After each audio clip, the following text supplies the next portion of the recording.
দেশের চলমান রাজনৈতিক পরিস্থিতি নিয়ে রাজনৈতিক দলগুলোর সঙ্গে আলোচনার অংশ হিসেবে ২০ নেতার সঙ্গে আজ বৈঠক করলেন প্রধান উপদেষ্টা প্রফেসর মোহাম্মদ ইউনূস। রাষ্ট্রীয় অতিথি ভবন যমুনার সামনে রয়েছেন আমাদের সহকর্মী শফিউল্লাহ সুমন।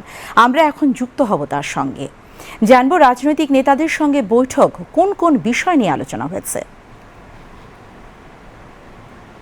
ধন্যবাদ স্বর্ণা। আপনি জানেন যে রাজনৈতিক দলগুলোর সাথে দেশের বর্তমান রাজনৈতিক পরিস্থিতি নিয়ে গতকাল থেকে অধ্যাপক ডক্টর মোহাম্মদ ইউনূস সংলাপ বৈঠক শুরু করেছেন এবং তারই অংশ হিসেবে গতকাল বিএনপি, এনসিপি এবং জামায়াত ইসলামের সঙ্গে বৈঠক করেছেন। এরই অংশ হিসেবে আজ ২০ জন রাজনৈতিক নেতার সঙ্গে তিনি বৈঠক করেছেন এবং বৈঠকের প্রথম ধাপটা ইতিমধ্যে শেষ হয়েছে এবং সেখানে অংশ নিয়েছিলেন মাহমুদুর রহমান মান্না, কর্নেল অলি, জুনায়েদ সাকি সহ বিভিন্ন জন। এবং বর্তমানে এখন এই মুহূর্তে যমুনার ভিতরে চলছে যে বৈঠক, সেটিতে রয়েছেন ইসলামিক দলগুলোর সাথে তার বৈঠক চলছে। আর প্রথম দফায় যে বৈঠকটি সম্পন্ন হলো, সেই বৈঠকে অংশ নিয়েছেন liberal Democratic party LDP president অলি আহমেদ, নাগরিক ঐক্যের সভাপতি মাহমুদুর রহমান মান্না, বিপ্লবী ওয়ার্কার্স পার্টির সাধারণ সম্পাদক সাইফুল হক, গণসংহতি আন্দোলনের প্রধান সমন্বয়কারী জুনায়েদ সাকি, রাষ্ট্র সংস্কার আন্দোলনের প্রধান সমন্বয়ক হাসানাত কাইয়ুম, আমার বাংলাদেশ পার্টির মুজিবুর রহমান মঞ্জু এবং কমিউনিস্ট পার্টির সভাপতি মোজাহিদুল ইসলাম সেলিম, বাংলাদেশ সমাজতান্ত্রিক দল বাসদের আহ্বায়ক খালেকুজ্জামান, জাতীয় গণফ্রন্টের সমন্বয়ক টিপু বিশ্বাস ভাসানী, জনশক্তি পার্টির চেয়ারম্যান শেখ রফিকুল ইসলাম বাবুল ও জাতীয় সমাজতান্ত্রিক দল জেএসডি সাধারণ সম্পাদক শহীদুদ্দিন মাহমুদ স্বপন।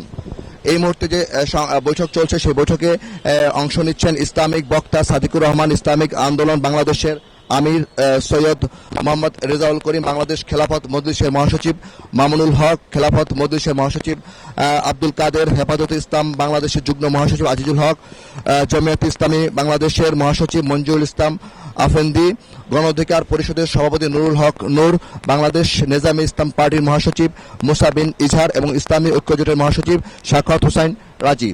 এবং আপনারা জানেন যে বৈঠকে তারা নির্বাচন এবং বর্তমান অন্তর্বর্তীকালীন সরকারের যে রূপরেখা, সেই বিষয়গুলো নিয়ে আলোচনা হচ্ছে। এবং আলোচনা শেষে প্রথম দফায় যারা অংশ নিয়েছেন তারা এসে এখানে আনুষ্ঠানিকভাবে সাংবাদিকদের ব্রিফ করেছে এবং ব্রিফে আমার বাংলাদেশ পার্টির চেয়ারম্যান মুজিবুর রহমান মঞ্জু বলেছেন যে নির্বাচন, সংস্কার এবং বিচার প্রক্রিয়া তিনটিকে সমান তালে এগিয়ে নিতে হবে, একটির জন্য একটি যাতে ক্ষতিগ্রস্ত না হয়। জুলাই আগস্টে যে আকাঙ্ক্ষা, সাধারণ মানুষের যে আকাঙ্ক্ষা ছিল, সেই আকাঙ্ক্ষাটা যাতে বাস্তবায়ন হয় এবং এই সরকারের কাছে তাদের কাছে এটাই চাওয়া।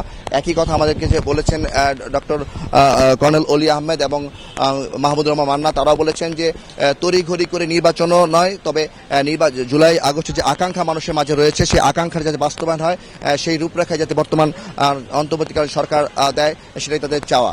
এবং তাদের পাশাপাশি তারা দ্রুত সময়ের ভিতরে যতটুকু সম্ভব দ্রুত সমাবেশের সংস্কার, নির্বাচন এবং বিচারের একটি রোডম্যাপ তারা প্রধান উপদেষ্টার কাছে দাবি জানিয়েছেন তা ঘোষণার। স্বর্ণা, এই ছিল আমার কাছে যমুনা থেকে সর্বশেষ। সুমন, আপনাকে ধন্যবাদ।